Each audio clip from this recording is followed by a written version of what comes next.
नमस्कार दोस्तों, स्वागत है आपका हमारे एक और नई हॉरर स्टोरी में। दोस्तों, आज बहुत ज़्यादा ठंड है, तो इसी वजह से आज रजाई के अंदर बैठकर मैं कहानी सुनाने जा रही हूँ।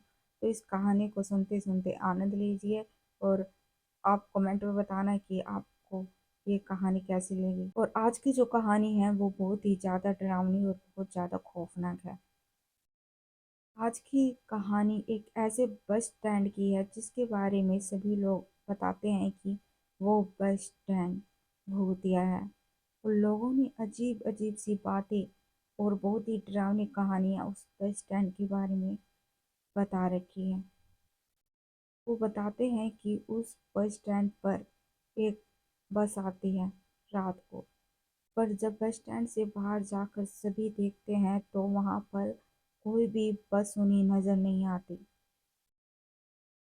कई लोगों ने यह भी बताया है कि उस बस स्टैंड के बाहर एक बस का एक्सीडेंट हो जाता है और उसी वजह से उस बस स्टैंड में बैठे यात्री और जो ड्राइवर होता है उनकी मौत हो जाती है। और तब से सभी के सभी लोग यह मानते हैं कि वो बस स्टैंड भूतिया है और वहाँ पर मरे हुए लोगों की आत्माएं घूमती हैं। रात के वक्त कुछ लोगों ने यह महसूस किया है कि उन्हें एक आवाज़ सुनाई देती है और जब वो बस स्टैंड से बाहर जाकर देखते हैं तो वहाँ कोई भी बस उन्हें दिखाई नहीं देती। और जिन लोगों ने अपनी आंखों से उस बस को देखा है वो बताते हैं कि उस बस में बैठे जो यात्री हैं और जो ड्राइवर हैं वो सभी के सभी गोश्त हैं। और सभी के सभी उस बस स्टॉप से इतना डरते हैं कि रात के अंधेरे में कोई भी उस बस स्टैंड पर नहीं जाता है। ये कहानी एक वीरान और सुनसान रास्ते में खड़ी एक बस और वहां पर पड़ने वाले बस स्टैंड की है। जो भी उस रात को उस बस स्टैंड पर रुकता है उसे अजीब अजीब सी डरावनी और खौफनाक नज़ारे देखने पड़ते हैं। एक दिन एक संदीप नाम का लड़का होता है और वो बोलता है कि मैं उस बस स्टैंड के बारे में जानूंगा कि वो बस स्टैंड असल में भूतिया है भी या नहीं। तो एक दिन वो संदीप अपने कुछ दोस्तों के साथ शहर से बाहर चला जाता है और अपने दोस्तों को बोलता है कि आज रात को मैं इसी बस स्टैंड पे रुकूंगा। और बाकी के जो उसके दोस्त होते हैं वो सभी चले जाते हैं और अकेला संदीप बस स्टैंड पर रात के अंधेरे में वहां पर रुकता है। वो जब बस स्टैंड के अंदर जाता है तो देखता है कि बहुत ही सन्नाटा था। चारों तरफ बहुत ज्यादा सन्नाटा, कहीं से कोई भी आवाजें नहीं आ रही थी। और संदीप को ऐसा नहीं था कि उस बस स्टैंड के बारे में कुछ पता नहीं था। उसे उस बस स्टैंड की डरावनी कहानियां याद थी जो सभी लोग उसे बताते थे, लेकिन उसे उन लोगों की बातों का विश्वास नहीं था।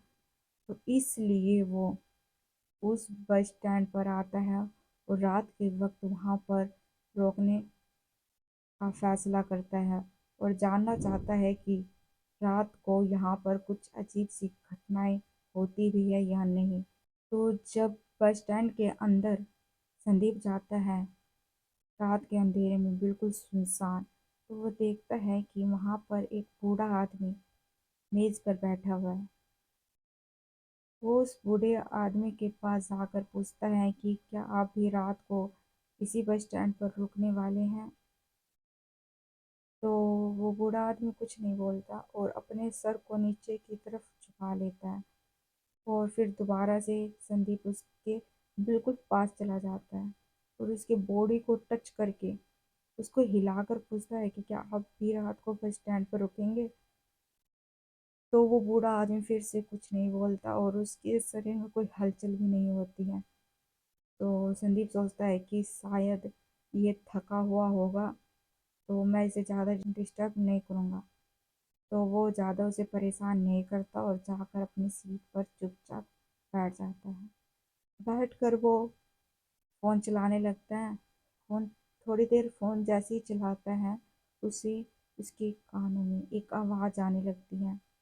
वो उस आवाज़ को सुनकर बस स्टैंड से बाहर जाता है तो क्या देखता है कि वहाँ पर तो उसे कोई भी बस नजर नहीं आती और वो चुपचाप आकर दोबारा से अपनी सीट पर बैठ जाता है।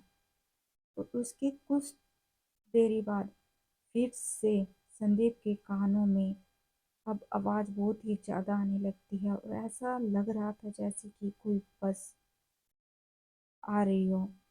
और इस बार तो संदीप बहुत ज्यादा डर जाता है और डरते डरते बस स्टॉप से बाहर जाता है। जाकर देखता है तो वहां पर उसे कोई बस नजर नहीं आती और वो इतना ज़्यादा डर जाता है कि उसे एकदम से एक और चीज़ दिखाई देती है।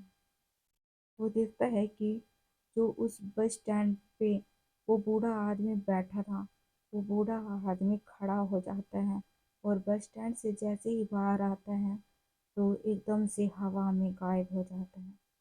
ये देखकर संदीप और भी ज्यादा डर चुका था। उस बस स्टैंड से डरने लगा था और उसे लोगों की बातें याद आने लगी थी कि सभी लोगों ने उस बस स्टैंड को भूतिया बताया था और अजीब अजीब सी कहानियां उसके बारे में बता रखी थी। और अब संदीप को पूरा यकीन हो चुका था कि ये बस स्टैंड कोई नॉर्मल बस स्टैंड नहीं है, बल्कि सचमुच में एक भूतिया बस स्टैंड है। और संदीप इतना डर जाता है कि वो उसी रात को उस बस स्टैंड से भाग जाता है।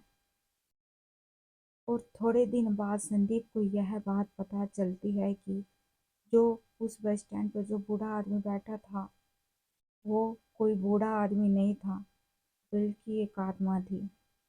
और लोगों ने उसे बताया कि उस बस की दुर्घटना में बहुत से लोग मारे गए और उनमें से एक वो बूढ़ा आदमी भी था जो उस बस स्टैंड पर बैठा था। और बताने लगे कि उस बूढ़े आदमी को अभी तक शांति नहीं मिली है और हर रात को वो बूढ़ा आदमी उसी बस स्टैंड पर बैठता है। और जैसे ही उसे बस की आवाज़ आने लगती है तो वो बस स्टैंड से बाहर जाता है और हवा में गायब हो जाता है। और संदीप को पूरा यकीन हो चुका था कि वो बस स्टैंड बहुत ही ज़्यादा भूतिया है। और जब संदीप ने ये बात वहाँ के लोगों को बताई तो सभी के सभी लोग डरने लगे और इतना डर जाते हैं कि वो कभी भी उस बस स्टैंड पर रात के अंधेरे में नहीं जाते हैं और ना ही किसी को उस रात के अंधेरे में उस बस स्टैंड पर जाने देते हैं। तो दोस्तों आपको हॉन्टेड बस स्टॉप की कहानी कैसी लगी कमेंट में ज़रूर बताना। अगर अच्छी लगी हो तो लाइक करना, शेयर करना एंड सब्सक्राइब करना। तो दोस्तों मिलते हैं एक और नई हॉरर स्टोरी में, तब तक के लिए बाय बाय।